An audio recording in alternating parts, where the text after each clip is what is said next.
Halo teman-teman, namaku Putri dan video kali ini aku mau bahas satu hal penting yang sering banget dianggap sepele dalam dunia penyuluhan pertanian. Padahal justru jadi penopang utama keberhasilan kegiatan di lapangan. Yap, administrasi penyuluhan pertanian.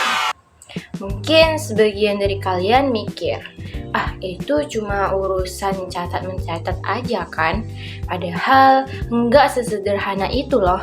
Administrasi penyuluhan bukan cuma kumpulan berkas atau laporan, tapi sistem yang memastikan setiap kegiatan penyuluhan berjalan rapi, terukur, dan bisa dipertanggungjawabkan. Bayangin deh, penyuluhan turun ke lapangan tanpa catatan kegiatan, tanpa data petani, tanpa dokumentasi hasil.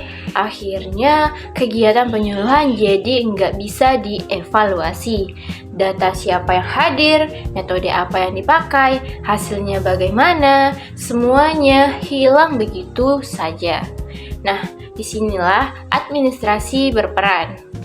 Dengan administrasi yang baik, semua kegiatan tercatat, mulai dari perencanaan, pelaksanaan, sampai evaluasi. Penyuluh bisa tahu apa yang sudah dilakukan, siapa yang terlibat, dan hasil nyata yang dicapai. Intinya, administrasi itu ibarat otak pengendali dari seluruh sistem penyuluhan. Tanpa itu, kegiatan di lapangan cuma jadi rutinitas tanpa arah. Secara umum, administrasi penyuluhan pertanian dibagi menjadi 3 komponen utama. Yang pertama, administrasi umum. Ini mencakup hal-hal seperti surat menyurat, jadwal kegiatan, daftar hadir, dan laporan perjalanan dinas. Administrasi ini jadi dasar koordinasi antara penyuluh dan lembaga. Yang kedua, administrasi teknis. Berisi semua catatan teknis tentang materi, metode, media, dan teknik penyuluhan yang digunakan. Misalnya, penyuluh ingin tahu metode mana yang paling efektif di desa tertentu. Mereka bisa lihat datanya dari bagian ini. Yang ketiga, administrasi hasil. Nah, ini bagian yang paling penting. Berisi laporan capaian kegiatan, perubahan perilaku petani, data hasil produksi, dan umpan balik dari lapangan.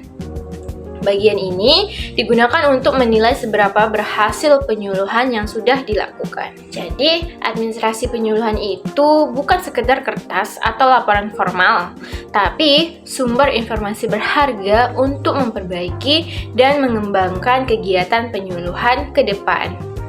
Contohnya nih, di salah satu kelompok tani di Kabupaten Kampar, Riau, penyuluh sudah beralih ke sistem administrasi digital. Mereka menggunakan Google Form untuk absensi, lalu data otomatis tersimpan di Google Spreadsheet. Setiap kali ada kegiatan penyuluhan, hasilnya langsung terekam, siapa yang hadir, topik yang dibahas, dan hasil diskusinya. Dengan cara ini, data jadi lebih cepat diolah, laporan bisa dikirim ke dinas tanpa tumpukan berkas kertas, dan hasilnya lebih akurat. Selain itu, sistem digital ini juga mempermudah evaluasi. Penyuluh bisa lihat tren kehadiran petani, materi mana yang paling diminati, sampai kendala yang sering muncul di lapangan.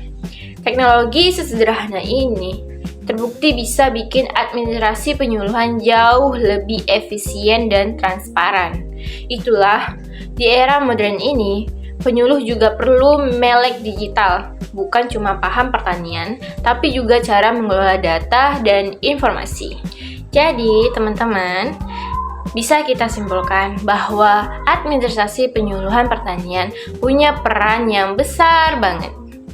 Ia bukan hanya alat bantu pencatatan, tapi fondasi yang bikin penyuluhan bisa berjalan lancar, terukur, dan berkelanjutan.